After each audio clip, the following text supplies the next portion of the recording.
রাজনীতিবিদ আমরা বুঝি, এরা কিন্তু রাজনীতিবিদ নন, এটা বুঝতে হবে। এরা রাজনীতির নামে বিবৃতি করে বিবৃতিবাজ পেশাদার বিবৃতিবাজ হিসেবে বাংলাদেশের অবস্থান করেন। They not politicians. আপনি যদি পলিটিক্স শব্দটা দেখেন বা politician the characteristics, if you look at the characteristics of politicians, look at they have 10টা কোয়ালিফিকেশন যেগুলো থাকার দরকার, আমাদের রাজনীতিবিদদের মধ্যে 2টাও নাই।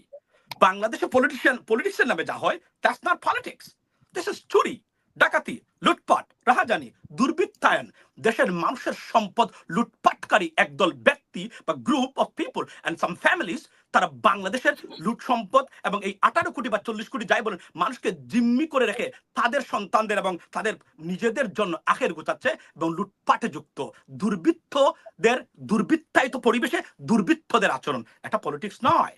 Please, I am sorry, I apologise for my language. এটা রাজনীতিবিদের দ্বারা কথা পড়েন না। রাজনীতিবিদ হতে হলে প্রথমে আপনাকে যেটা করতে হবে, you have to be educated. They are not educated. আমি মেজর আখতারুজ্জামান ভাইয়ের কথা বলছি না, আমি vast majority they are uneducated. Second thing, they are dishonest. রাজনীতিবিদ হলে প্রথম কোথায় থাকতে হবে, আপনাকে অনেস্ট থাকতে হবে, তারপরে আপনাকে বলতে গেলে আমাদের অনেকের তরুণ যারা আছে যাদেরকে দেখেছি আমরা ছোট থেকেই রাজনীতিবিদ হিসাবে। প্রথমে বলি যে ভারত নিয়ে doctor Mohammad, by the way let me begin with thanking doctor Mohammad Yunus for his excellent and outstanding job for our country. এবং আমি মনে করি যে আমি শুরু করি একটা জিনিস দিয়ে, সেটা হলো যে ডক্টর মোহাম্মদ ইউনূস কিন্তু ভারতকে হুমকি দেন নাই, উনি একটা পলিসি মেকিং এর কথা বলেছেন, এটা বুঝতে হবে। কিন্তু এটাকে ভিন্নভাবে যেহেতু ভারতীয় মিডিয়াতে বার্কিং এট অলমোস্ট এভরিথিং, হুমকির বিষয়টা ভারতের রাজনৈতিক ব্যক্তিবর্গ বলছেন যে এটা হুমকি দেওয়া হয়েছে। উনি এটা দেন নাই, উনি হুমকি দেন নাই, কিন্তু উনি যে টেকনিক্যাল কথাটা বলেছেন এটাকে হুমকি হিসেবে ভারত নিতে পারে, এবং যদি ওই ক্ষেত্রে টেকনিক্যাল কথা বলার কারণে এটা হুমকি হয়ে যায়, আমি মনে করি he done the fantastic job by the way. এবং মেজর আখতারুজ্জামান ভাই উনি বলছেন যে ভারতীয় মিডিয়া আসলে এটাকে কোনো খাবারই করেনি। আমি আপনাকে আপনার সুবিধার্থে কিছু মিডিয়ার নাম বলি যারা it created a spark in the Indian media, top to bottom। এমন কোন মিডিয়া নেই ভারতে যা ডক্টর মোহাম্মদ ইউনূসের এই কোটটাকে সেভেন সিস্টার্স নিয়ে আলোচনা করে নাই। আমি আপনাকে শুরু করতে পারি আপনার মাই ইন্ডিয়ান মেকার্স, মিন্ট, তারপরে আপনার the Diplomat, Prague News, Indian Times, Hindustan Times, Indian Express, Al Jazeera থেকে শুরু করে এমন কোন মিডিয়া নাই ভারতের যা এটা নিয়ে তারা একটানা 3 দিন বক্তব্য দেয় নাই উনার এই বক্তব্যটা নিয়ে। তারপরে আমি এটা দেখলাম যে এটা কতটুকু গুরুত্বপূর্ণ, এবং ডক্টর মোহাম্মদ ইউনূস যে কথাটা বলেছেন ইন্ডিয়ান মিডিয়া নিয়ে, যে এখানে আরো একটা জিনিস বলে রাখি, সেটা হলো যে আমাদের মেজর আখতারুজ্জামান ভাই উনি বলেছেন যে উনি রাজনীতিবিদ নন। But if we look at the definition of politics, I found out he is one of the best politicians in the world right now. এবং যাদের কথা মেজর আখতারুজ্জামান ভাই বলেছেন যে they are the politicians, they are in fact not the politicians, তারা they are the বিবৃতিবাজ। Like মানে আমাদের যারা রাজনীতিবিদ আমরা বুঝি, এরা কিন্তু রাজনীতিবিদ নন, এটা বুঝতে হবে। এরা রাজনীতির নামে বিবৃতি করে বিবৃতিবাজ পেশাদার বিবৃতিবাজ হিসেবে বাংলাদেশের অবস্থান করেন। They are not politicians. আপনি যদি পলিটিক্স শব্দটা দেখেন বা politician the characteristics, if you look at the characteristics of politicians, look at they have 10টা কোয়ালিফিকেশন যেগুলো থাকার দরকার, আমাদের রাজনীতিবিদদের মধ্যে 2টাও নাই। সুতরাং আমি মনে করি যে আপনার এখন যদি এলিফেন্ট রোড থেকে আপনি ওয়েস্ট মুজিবকুট কিনলেন আর নিউ মার্কেট থেকে গিয়ে পাঞ্জাবি কিনে এসে পরেই যদি মনে করেন আপনি রাজনীতিবিদ হয়ে গেছেন, that's not the politician, the definition of politician Bangladeshi politician আবার বলছি, এবং বাংলাদেশে পলিটিক্সের নামে যা হয়, that's not politics, this is চুরি, ডাকাতি, লুটপাট, রাহাজানি, দুর্বৃত্তায়ন, দেশের মানুষের সম্পদ লুটপাটকারী একদল ব্যক্তি বা group of people and some families, তারা বাংলাদেশের লুট সম্পদ এবং এই 18 কোটি বা 40 কোটি যাই বলেন মানুষকে জিম্মি করে রেখে তাদের সন্তানদের এবং তাদের নিজেদের জন্য আখের গোছাচ্ছে এবং লুটপাটে যুক্ত দুর্বৃত্তদের দুর্বৃত্তায়িত পরিবেশে দুর্বৃত্তদের আচরণ, এটা পলিটিক্স নয়। আমাদের রাজনীতিবিদদের 80% ডাইরেক্টলি দে নট দেশপ্রেমিক, তারা হচ্ছে এক একটা দেশের এক এক ধরনের এক এক শ্রেণীর দালাল। এই যে মুক্তিযুদ্ধের পরে আমাদের দেশে যে বলছিলেন না যে আমাদের আর কিছু না হোক কিছু দালাল তৈরি করে গেছে ভারতীয়, এই ভারতীয় দালাল বা অন্য দেশের দালাল হতে পারে, এরাই বর্তমানে বাংলাদেশের প্রত্যেকটা জায়গাতে বিরাজ করতেছে। আমাদের রাজনীতিবিদদের 80% ডাইরেক্টলি দে নট দেশপ্রেমিক, তারা হচ্ছে এক একটা দেশের এক এক ধরনের এক এক শ্রেণীর দালাল। এই যে মুক্তিযুদ্ধের পরে আমাদের দেশে যে বলছিলেন না যে আমাদের আর কিছু না হোক কিছু দালাল তৈরি করে গেছে ভারতীয়, এই ভারতীয় দালাল বা অন্য দেশের দালাল হতে পারে, এরাই বর্তমানে বাংলাদেশের প্রত্যেকটা জায়গাতে বিরাজ করতেছে। আমরা যদি রাজনীতি করতাম তাহলে রাজনৈতিক প্রতিষ্ঠান আজকে বাংলাদেশে দাঁড়াতো। Give me one single institution name that right now can function independently without having any kind of prejudice or interference from the executive branch. Give me one single institution যে আজকে 53 বছর পরে 54 বছর পরে স্বাধীনতার একটা প্রতিষ্ঠানের নাম বলেন আপনারা যে রাজনীতিবিদরা তারা ফিক্স করেছেন। যদি রাজনীতিবিদ হতেন এই প্রতিষ্ঠানগুলো তারা ফিক্স করতেন, কিন্তু it is that duty, because তারা রাজনীতিবিদ নন, তারা বিবৃতিবাজ।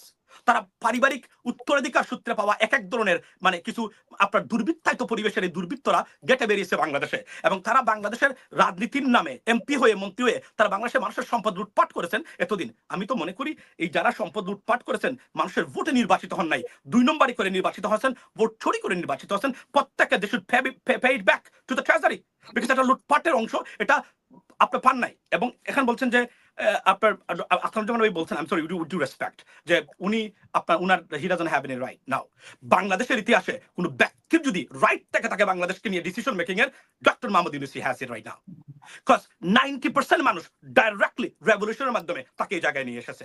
এটা কোনো অলিখিত নির্বাচন হতে পারে, দ্যাটস ফাইন, বাট আমরা যদি দেখি যে শেখ হাসিনা বিশেষ করে আওয়ামী লীগ বা প্রো আওয়ামী লীগের কোনো মানুষ এটা বলতেই পারে না, কেননা বিগত 15 বছরে আওয়ামী লীগ যেভাবে ছিল লুটপাট, ভোট চুরি, দুর্বৃত্তায়িত পরিবেশ সৃষ্টি করে বাংলাদেশের মানুষের ভোটের অধিকার খর্ব করে তারা আপনার এই কাজটা করেছে। এবং আজকে আপনি দেখেন আজকে 90% মানুষ রাস্তাতে নেমে এসে একটা ফেসিসের বিরুদ্ধে বিপ্লব ঘটিয়ে একটা ব্যক্তিকে এনেছে বাংলাদেশের ইতিহাসে রাজনীতিবিদ হিসাবে এবং হেড স্টেট হিসাবে পৃথিবীর এমন যোগ্য ব্যক্তি বাংলাদেশের ইতিহাসে এখন পর্যন্ত বাংলাদেশের রাষ্ট্র ক্ষমতায় আসে নাই। এবং উনাকে আন্ডারমাইন করা বাংলাদেশের, আমি মনে করি স্বাধীনতা অস্তিত্বকে এই মুহূর্তে আন্ডারমাইন করা, বাংলাদেশের 90% মানুষকে ডাইরেক্টলি তাদের ডিজায়ার উইশ যেটা ছিল তারা এবং তাদের যে প্রচেষ্টা এবং 2000 মানুষের আত্মত্যাগ, 25,000 মানুষের ডাইরেক্টলি পঙ্গু যারা হয়েছেন তাদের আত্মত্যাগকে আপনার অস্বীকার করা, এটা দেশদ্রোহিতার শামিল বলে আমি মনে করি। সেকেন্ড থিং হলো যে ভারতীয় পলিসি, ভারত এমন একটা দেশ যে দেশের সাথে নট এ সিঙ্গেল কান্ট্রি তার সম্পর্ক আছে, তাদের give me one single country যে ভারতের বন্ধু। আমি উপস্থাপক আপনাকে জিজ্ঞেস করলাম, দেন আপনার কেউ কি আমাকে দিতে পারবেন কিনা? Give me one single. America ছিল, আমেরিকা তাদের বন্ধু কখনো হয়েছিল না। আমেরিকার পা চেটে ভারত মনে করতো তারা বন্ধু প্রেসিডেন্ট ট্রাম্প আসার কারণে। মাসুম ভাই, ভারতের একটা বন্ধু বলা যেতে পারে ইসরায়েলকে।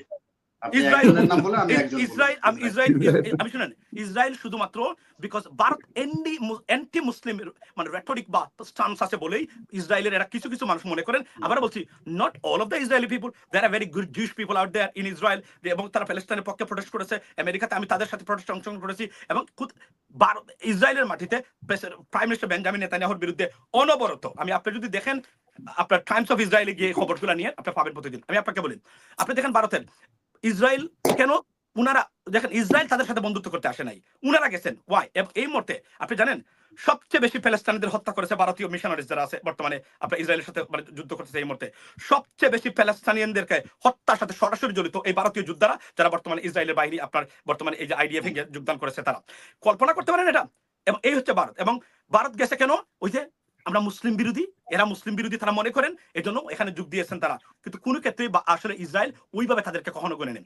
আপনি দেখেন যদি যুক্তরাষ্ট্র ছিল পাঁচেটে হয়েছেন, এখন কি করেছে, এই যে বর্তমানে ট্যারিফস আছে আজকে থেকে, ওইটা আলোচনার ভিত্তিতে কত হয়েছে, ভারতের $31 বিলিয়ন গচ্ছা দিয়েছেন ভারত, দিয়ে বলছেন sir do not impose on tariffs on us, we agree to pay it back. অর্থাৎ $31 বিলিয়ন ট্যারিফ, এটা আমার কথা বক্তব্য নয়, everywhere on online you can go and check that। তারা এবং আরো আলোচনা চলছে $235 বিলিয়ন এর আর্মস কিনতে হবে আমেরিকা থেকে।